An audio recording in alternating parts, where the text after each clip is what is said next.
Ay, magandang araw. Magandang araw po sa ating lahat. So, ngayong araw na ito, no, mayroon tayong kakaibang gagawa ng reaction, no, mga kalingap, no, mga kapatid. Pero bago yan, no, shout out muna tayo sa lahat ng ating mga viewers sa OFW, sa ating mga kababayan sa Pilipinas at sa ibang bansa. Shout out din kay Kuya Bal. No? Shout out kay Kalingap Rob. Yan, kay Ate Edna. Ay, shout out po kay Ate Mina, kay Reggie. Sa ating mga kababayan dyan sa Singapore, kay Bro Marsano at sa mga taga Singapore chapter. Mega love shoutout sa inyo. Kumusta? Parapakan natin sila. Maging ano lang tayo, maging good vibes, no? So ito mga kapatid, no, sa araw na ito, yung ating reaksyonan, ito yung napanood ko sa aking Facebook, no, habang ako'y titingin-tingin sa aking mga views sa Facebook, abay lumabas ito.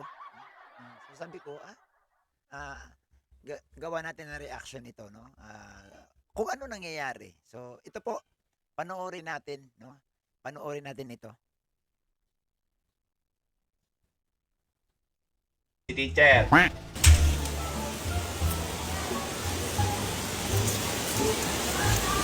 Nakakalimutan nyo yung ano nyo boundaries nyo Kakalimutan nyo yung boundaries nyo.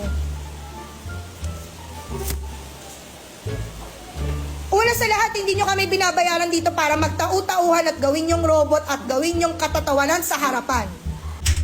Tama. Tama naman. Hindi naman sila nag-teacher para gagugaguhin nyo lang sa harapan, no? Kaya nang masama na ito, ganyang galit ng teacher mo tapos bigla kang kinantahan ng estudyante mo ng kalma. Teacher kalma. Putang ina, guidance talaga abutin mo, boy. Ano naman? Ay, shout out pala kay Credito. Ako si Chairman. No? Galing niya talaga. Ito yung napapanood ko. Tawa ng tawa ako dito kay Chairman. Panoorin niyo sa kanyang Facebook page. Yan, ako si Chairman. Galing niya mag-react at talagang matatawa ka talaga.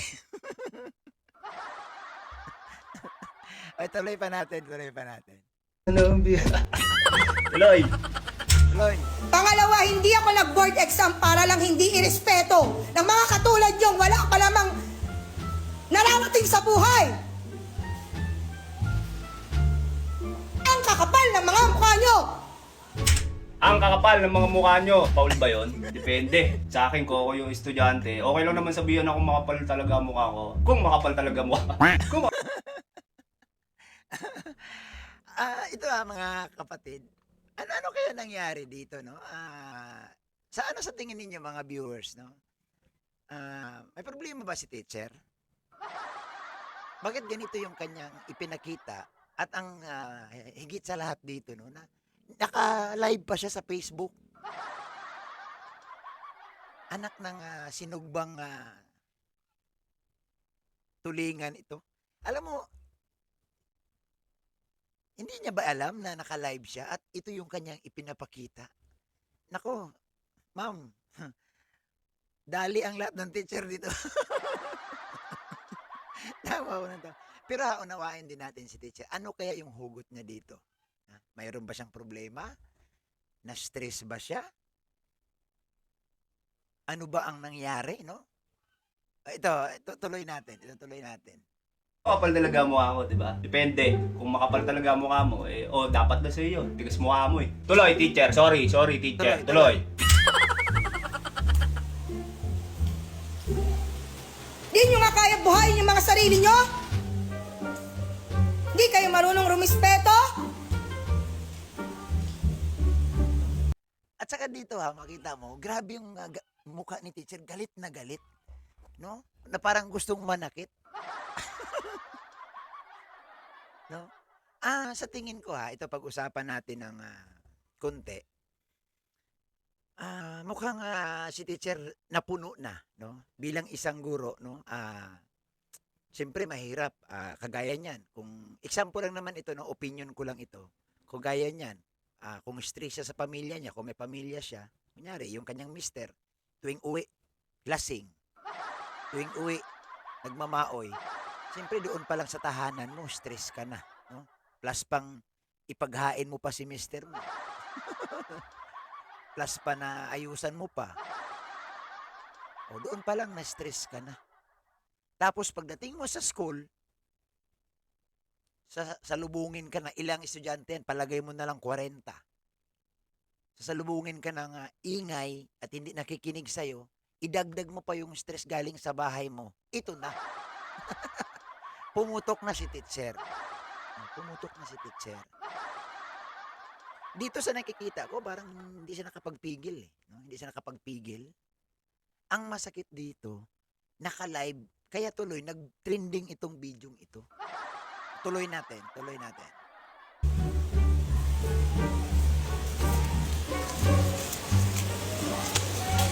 Si Mango siya. Mag-board exam din kayo para malaman nyo kung hanggang saan kayo. Baka hindi pa nga kayo pumasa eh. Baka nga. Sa ugali nyong ganyan. Di na nga kayo matalino eh. Yun ang masakit. Ow! Yun ang masakit. Sinabihan kang masakit. hindi matalino. Para sinabi ni teacher na, Bobo ka na nga eh. pero again, okay lang ba yun? Paul ba yun? Depende. No, kasi koko din yung estudyante. Okay lang naman sa akin sabihan na di ako matalino kung hindi talaga ako matalino. Ay, paano Tanggapin ako ko naman yun ng buong buo. Yun ay kung ako yung estudyante. Sorry ulit, teacher. Sorry, teacher. Tuloy, teacher. Sama pa ng ugali. Wala kayong mararating. Ako na nagsasabi sa inyo. Wala kayong lugar sa mundo. Yon. Okay, dito nagkaroon ng clash yung mga tao, no? Kasi ang sinasabi ng mga tao sa comment section is, Grabe naman si teacher, hinusgahan agad yung mga bata, walang mararating. Wala kayong puwang sa mundo. okay, ang sabi niya kasi is sa ganung ugali, wala kang mararating. Which is, I think, ang tinutukoy niya is yung pagiging disrespectful ng mga bata. And sa akin, kung gusto mo talagang maging maayos ang buhay mo, isang values na importanteng meron ka is respect. You know how to respect other people, other people's opinion. Kailangan mo yan kung gusto mong makalayo ka kung nasan ka man ngayon. Importante yan. So baka yun yung ibig sabihin ni teacher doon sa sinasabi niya na wala kayong mararating. Kung ganyan ang ugali nyo, mga bastos, mga walang modo. Natuloy, teacher.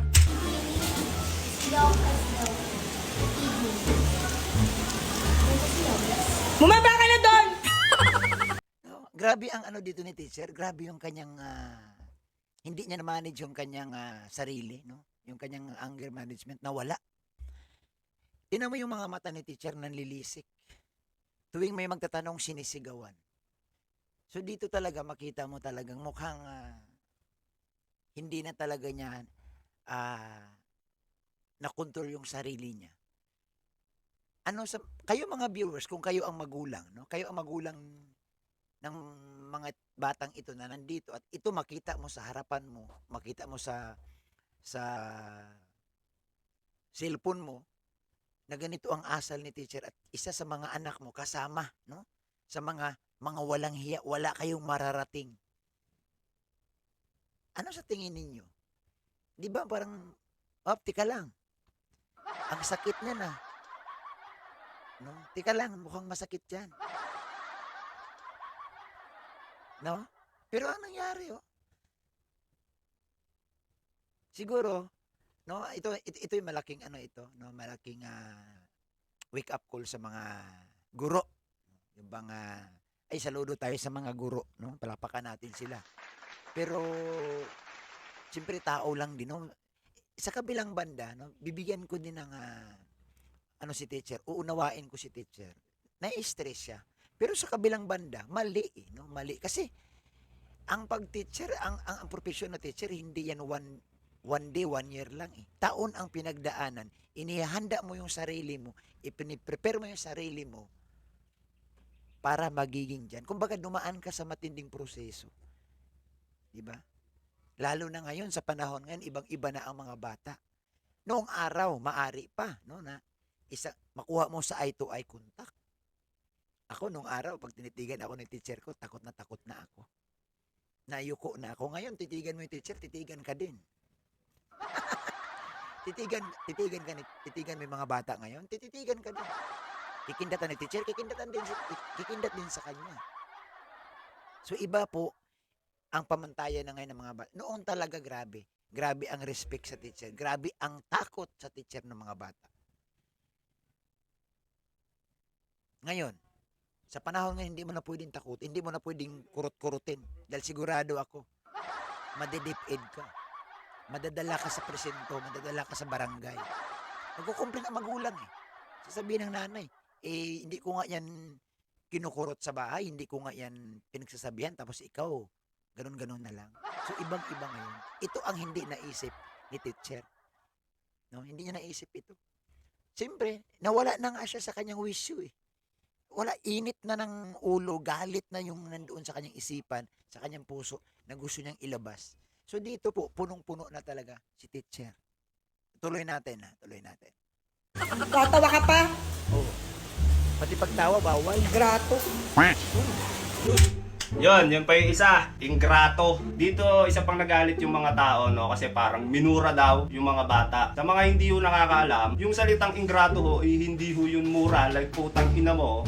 Ingrato means ungrateful, meaning yung mga taong hindi marunong magpasalamat, mga taong walang utang na loob. Yun yung ingrato. Hindi yun mura or curse. Siguro medyo na-confuse lang yung tao nung narinig nila yung word na ingrato. Siguro akala nila is putang ina mo sa Bisaya o bobo ka sa Bisaya. Siguro akala nila gano'n, no? Pero hindi ho gano'n. Ako sometimes, I use this word, no, yung ingrato. So, nothing offensive para sa akin dun sa word na ingrato. Lalo kung ungrateful ka talaga. Kung wala ka talagang utang na loob na hinayupa ka, ingrato ka talaga. Siguro bilang isang professional, hindi lang siya maganda pakinggan. Just like putang ina. Pag yung presidente nagmumura, puta astig. Pero yung teacher, medyo pangit pakinggan. So, ganun siya. Kaya medyo marami na trigger dun sa sinabi niyang ingrato. Gets nyo ako? Tuloy ulit, teacher. Galing squatter. Ayun, ugaling squatter. Ano? Ugaling squatter pala kayo eh. Squatting! Yun lang. Yung ugaling squatter kasi parang para sa akin ang racist niya pakinggan eh. Tama ba term na racist? Baga parang racism siya eh. Kasi when Hindi maganda pakinggan, no? Yung sabi mong ugaling squatter. Kasi paano pala, kung para namang generalize mo, no? Na nakatira lahat sa squatter, hindi ka tanggap-tanggap. Yung nakakatira lahat sa squatter, ang pangit ng ugali. Hindi dapat, no? So, dito ang all in all nakikita ko lang talaga, mukhang ano lang, may problema si teacher, no? Siguro kung walang problema, hindi niya to gagawin. Kailangan lang talaga ng teacher, kunting pahinga, no? Mag-attend ng mga seminars, no? Lalo na sa mga self-control, no? Dapat maging mahinahon, magiging mapagtimpi, mapagpigil, dapat ganito, no? Siguro malaking bagay din yung ma-refresh ni teacher, no? Kung ano yung kanyang mga sinumpaan nung siya po'y nag-aaral, no? Bilang isang guro, no? Siguro ma-refresh lang kasi mukhang natabunan na, no? Mukhang nilamo na si teacher. Nilamo na. No, nilamo na ng galit. Nasakluban na si teacher nung sama ng loob. Nasakluban na, no, natabunan na si teacher ng problema or stress sa buhay. Kumbaga parang yung utak ni teacher nabalot na ng plastic na hindi na nakasingaw. Kaya tuloy ang nangyari, sumabog. Wala na siyang sinisino. Wala na siyang sinasanto. Lahat tinamaan ng pagsabog ni teacher. Ang problema, nakataya dito ang kanyang propesyon, no? At nabalitaan ko nga nakaraang mga araw sa news, naabsuelto yata ito, no, ng ating pinakamamahal na pangalawang pangulo, no, na si BP Sara, no? Parang kasi mukhang itong si teacher hahatulan na yata or bibigyan ng mga penalties, pero mukhang kinausap ni Bay Sara na parang unawain, no? Kasi mukhang may problema nga ito. So sana hindi na ito maulit. Sana mag-ingat din, no? Ito po yung isang general wake up call sa lahat ng mga nagtuturo, no? Kahit sino ka man, magiging maunawain tayo, no? Huwag po padalos-dalos. Huwag pong pabigla-bigla. No? Huwag po natin na brasuhin. Siguro itong si teacher, wala lang talaga itong mapagsabihan ng kanyang problema. Mahirap yun, no? Mahirap yun yung pag-uwi mo sa bahay mo, wala kang pahinga kasi galing ka sa school. Busy ka. Pagod ka. Pag-uwi mo sa bahay, ikaw pa din. Tapos darating si mister mo, lasing. O kung ano man. O kung nabalitaan mo, si mister sa iba nagpupunta. May stress ka tapos gagawa ka pa ng mga lesson plan mo. Ikaw pa ang maglalaba. Ikaw pa ang magluluto. Kung may anak ka, ikaw pa mag-asikaso. Kumbaga, sinulo mo na lahat eh. Hindi talaga kakayanin, no? Kahit sino siguro. So, ang ano lang siguro kay teacher, dapat naghanap siya ng taong pwede niya mapagsabihan, no? Kung may mga relatives man siya, may kamag-anak siya, pwede kang sumandal. Oo. Para alam mo malaking ano sinasabi kong sandal. Ibig sabihin, pwede kang humingi ng tulong. Pwede kang magpahinga sandali. Teacher, hindi po bawal magpahinga. Pahinga muna pagpagod pagkatapos laban ulit. Di po ba? Ganun lang po. No? So sana, no? Sana magising tayo no na yung ganitong pag-uugali, maunawaan natin pero hindi katanggap-tanggap. Ito yung aking opinion lamang. Siyempre sa mga viewers, may opinion dapat kayo dyan. Ano ba ang opinion ninyo sa mga ganitong pagpapakita no? Ni teacher no? Sa harapan ng mga bata at higit sa lahat, sa madlang Pilipino no? Nakalive ba siya sa Facebook at lumalabas doon sa kanyang mga sinasabi, napaka talagang kakaiba. Pero unawain pa din natin kasi tao lang din naman si teacher. No? Hindi natin alam. Tayong mga nanonood, tayong mga nagre-react, hindi natin alam ano ba talagang hugot ni teacher. Baka malalim ang hugot niya nito. No? Baka nga hindi natin alam sa likod ng kanyang panglabas na anyo, no? Mayroong nangyayaring kaya mas kailangan nating unawain pa, mas kailangan nating pagbigyan pa. Di po ba? So maraming salamat, no? At siyempre, pinupuri natin lahat po ng mga teacher, no? Sa aking teacher, nung ako elementary, na ako binibigyan ng baon. Ay, grabe. Kasi umiyak ako pag wala akong baon. Bibigyan ako niyan. Pag wala pa yung nanay ko, naiyak na ako. So, si teacher po yung nagbibigay sa akin ng baon para ako tumahimik na. Oy, salamat po. No? At siyempre, sa ating mga kaibigan.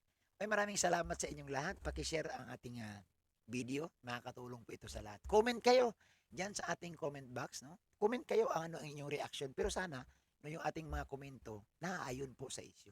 Huwag po natin laitin, huwag po natin bigyan ng mga masasakit na salita si teacher. Bagkus, unawain, tulungan, magbigay tayo ng advice para kay teacher. Maraming salamat.